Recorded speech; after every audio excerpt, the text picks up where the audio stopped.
आमच्याकडे तर ते नेहमी पहिल्या रांगेत राहिले. आमच्याकडे आमच्यापेक्षाही पहिले ते राहिले. त्याच्यामुळे आता तिथे काय त्यांचा मान सन्मान आहे तो आपल्याला लक्षातच आलेला आहे. भाषणामध्ये खूप म्हणायचं की दिल्ली समोर मान झुकणार नाही, दिल्ली समोर आम्ही काय पायघड्या टाकणार नाही. पण आता दिल्लीत काय परिस्थिती आहे आणि ते सत्तेत नसताना काय परिस्थिती आहे हे बघितल्यानंतर थोडी दुःख होतं. पण ठीक आहे, आमच्याकडे तर ते नेहमी पहिल्या रांगेत राहिले. आमच्याकडे आमच्यापेक्षाही पहिले ते राहिले. त्याच्यामुळे आता तिथे काय त्यांचा मान सन्मान आहे तो आपल्याला लक्षातच आलेला आहे.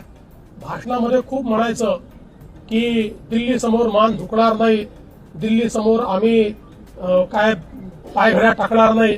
पण आता दिल्लीत काय परिस्थिती आहे आणि ते सत्तेत नसताना काय परिस्थिती आहे हे बघितल्यानंतर थोडी दुःख होतं. पण